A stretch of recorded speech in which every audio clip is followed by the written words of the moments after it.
He put his hands on his weapon and took off at a run. He searched the fields, but couldn't find him. Where was he? What had happened to him? As he rounded the corner, he saw him. When did you say you saw her last? About 5 p.m. yesterday. And would you say there was anything strange about her appearance, or the way she acted? Anything out of the ordinary at all? No, not really. She was a little under the weather, but nothing that odd. A bit sick, you say? Did she show signs of a fever? Coughing? Perhaps complained about strange smells? Actually, now that you mention it, she kept on smelling corn or straw. Kinda odd. Okay, thank you for your help, Michael. Boys, set up a 5-mile quarantine zone and call in MTF Beta 7, Maz Hatters. Full sweep. As the men moved to action, Kloss looked out the window across the vast cornfield. It had been some time since he'd encountered an SCP-2376 outbreak, 6 years to be exact. The last time hadn't gone according to plan. They had reacted too slowly and had been overconfident in their own abilities. This time would be different. He was bringing in the Maz Hatters immediately. Somewhere, out there in that field was Penny. Not the Penny that young Michael knew. She was gone forever. But an infected, viral creature. There was no hope for her now, but if they could get to her in time, they could halt the spread of the contagion before the whole town would be turned. Sir, MTF Beta 7, en route. One other thing, we found this dead crow in the field. Didn't look right. Thought you'd want to see. Kloss looked at the crow in the man's hands and stepped back, covering his mouth. Get it into the quarantine chamber. Did anyone touch it? One of the D classes, but she had gloves on. Okay, send her into the quarantine chamber with it. Sir? Do it. No gloves. Tell her we need it cut open. Sir, that'll mean... I know what it means. Would you rather do it than the D class? No? Thought so.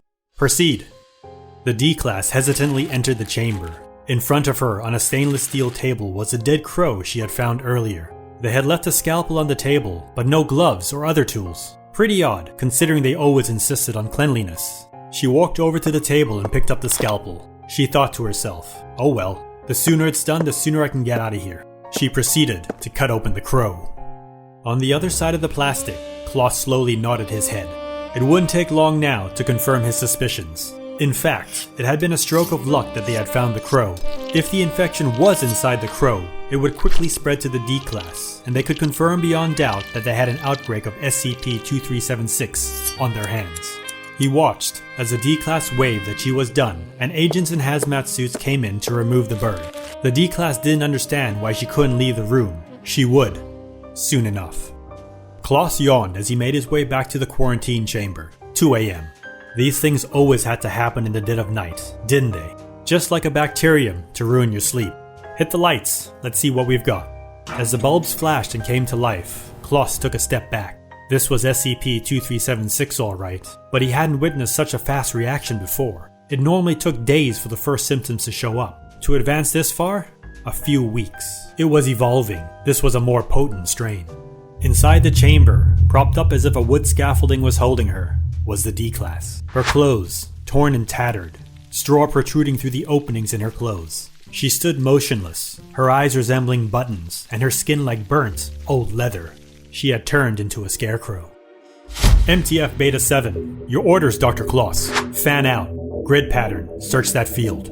Somewhere out there is at least one more instance of SCP-2376. Possibly more. Highly contagious. This strain is evolved from the one you know. We don't know what it's capable of. SCP-2376 is a substrain of tetanus, carried by the common crow. Once transferred to a human host, it begins to turn the victim into a scarecrow. First signs are typically fever, cough, and vertigo. However, victims commonly claim to smell straw and corn. The infection will spread, slowly turning the person into a scarecrow. At this point, it appears completely immobile while observed, only seemingly able to move when not being watched. It was an oversight, but who was I to complain? They had teamed up 2 junior agents who had never experienced SCP-2376 and sent them out into a quadrant of the field without backup.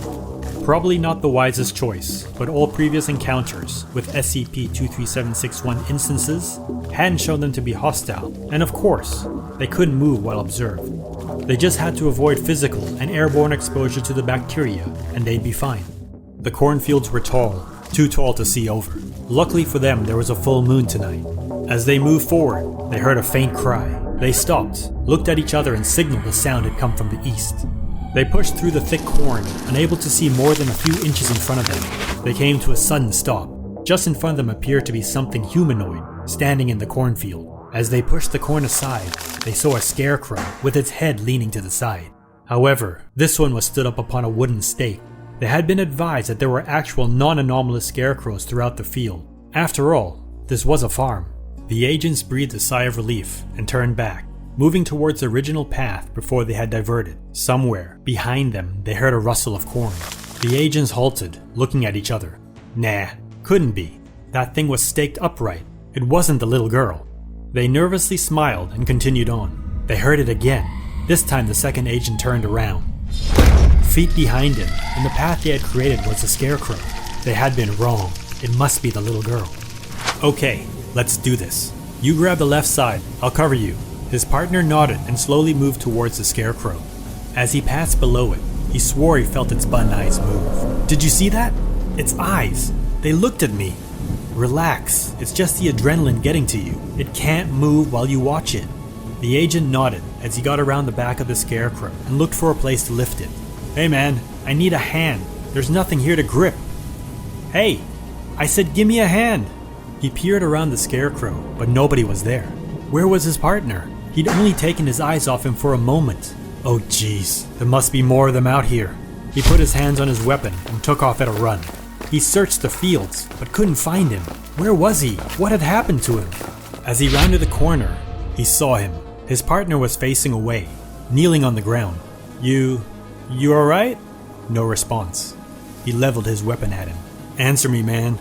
As he stood over him, finger on the trigger, his partner suddenly turned around. Whoa! Put that thing away. I just went for a leak. Take it easy. You what? You just took off without a word because you had to pee? Are you kidding me? Calm down. You're fine, right? When you gotta go, you gotta go. His partner smiled and stood up. He didn't get it, but at least he was okay, and there were no other SCP-2376 instances. They carried the scarecrow back to the agents waiting at the farmhouse, and laid it down on the ground. He's infected. Take him in. Wait, what? What are you talking about? I'm clean. It got you, man. I saw it. The agents closed in on him, and took him away as he yelled out his innocence. Kloss approached him. Good job. I know it's not easy to turn in your partner, but you did the right thing. We couldn't risk an outbreak. Thank you, sir. Alright, take the scarecrow into containment, administer the amnestics, and let's get out of here. Good job, boys. As the agent walked away, he looked down at his hand. The tear in the glove was hard to see, but the rash was definitely there. I'm gonna be fine. It's just a scratch. It wasn't the SCP. It didn't get to me. Just a rock, or some dirt when I fell. I'll be fine. Behind him, in the distance, they started to come out of the field. Whether in your work or social life, always be careful where you put your trust.